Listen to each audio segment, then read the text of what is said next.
Many in the Black community, if I'm being honest with you, because I want to be, believe that you are being used as a pawn by the right and that you're a charlatan. Your argument that race has no place in that equation is really fundamentally flawed. A society that has done something special against the Negro for hundreds of years must now do something special for Negroes. They owe a people kept in slavery for 244 years. When Coleman Hughes stepped onto The View to challenge their narrative on race, no one could have predicted what would happen next. In a calm yet powerful takedown, Coleman exposed the glaring hypocrisy in Sunny Hostin's arguments and left the panel stunned. This wasn't just a debate. It was a masterclass in logic versus emotion. Stick around as we break down the moment Coleman's arguments turned the tables and why Sunny's response left viewers shaking their heads. The discussion began with Coleman Hughes introducing his core argument. We should strive to treat people without regard to race in our personal lives and public policy. Sounds reasonable, right? But Sunny Hostin wasn't having it. She fired back, claiming that Coleman's philosophy ignores the reality of systemic inequities and that his arguments only serve to support the status quo. My argument is that we should try our very best to treat people without regard to race, both in our personal lives and our public policy. Of course. And the reason I wrote this book, thank you. The reason I wrote this book is because in the past 10 years, it has become very popular to, in the name of anti-racism, teach a kind of philosophy to our children and in general that says your race is everything, right? And I think that is the wrong way to fight racism, and that's why I wrote this book at this time. And if that wasn't enough, Sunny added another jab, saying some in the Black community view Coleman as a pawn of the right. He argued that tackling poverty based on class rather than race would naturally help those disproportionately affected, Black and Hispanic communities, without creating divisive, race-based policies. By helping poor people, regardless of race, will disproportionately uplift communities of color, he explained. It's a perspective rooted in unity, not division. But Sunny wasn't ready to concede. Sunny tried to undermine Coleman's argument by citing disparities between Black, Hispanic, and white households, arguing that race cannot be ignored. But here's where her critique fell apart. By acknowledging that communities of color are disproportionately poor, Sunny unintentionally reinforced Coleman's point.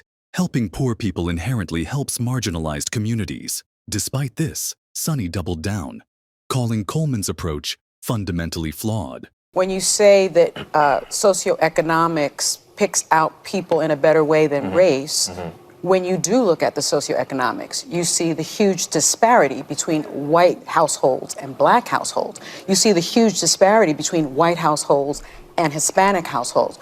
So your argument, and I've read your book twice because I wanted to give it a chance, your argument that race has no place in that equation is really fundamentally flawed, in my opinion. Coleman didn't miss a beat. There are two questions here, he said. One is whether racial groups are socioeconomically equal. Of course, they're not. The second is how to address that inequality in the most effective way. He went on to quote Martin Luther King Jr., who advocated for a Bill of Rights for the disadvantaged, focusing on poverty rather than race. This approach, Coleman argued, tackles systemic issues without creating new divisions. It doesn't make any sense because she just kind of concludes that it's fundamentally flawed, but she hasn't explained how it's fundamentally flawed. Two separate questions. One is whether each racial group is socioeconomically the same. That I agree with you, they're not. Yeah, they're not, and the stats show that. But of course, I agree with that fully. The question is, how do you address that in the way that actually targets poverty the best? Great. And what Martin Luther King wrote in his book, Why We Can't Wait, is he called it, we need a Bill of Rights for the disadvantaged. And he said, yes, we should address racial inequality. Yes, we should address the legacy of slavery. But the way to do that is on the basis of class. And that will disproportionately target Blacks and Hispanics because they're disproportionately poor, but it will be doing so in a way that also helps the white poor, in a way that addresses poverty as the thing to be addressed. That part is true. But Sunny wasn't done. She claimed Dr. King's later speeches emphasized racial reparations, not class-based solutions. That part is true, but as you are a student of Dr. King, I'm not only a student of Dr. King, I know his daughter, Bernice, right? So I'm going to get to my question. Go ahead, go right ahead. I think the premise is fundamentally flawed. You claim that color blindness was the goal of the civil rights movement.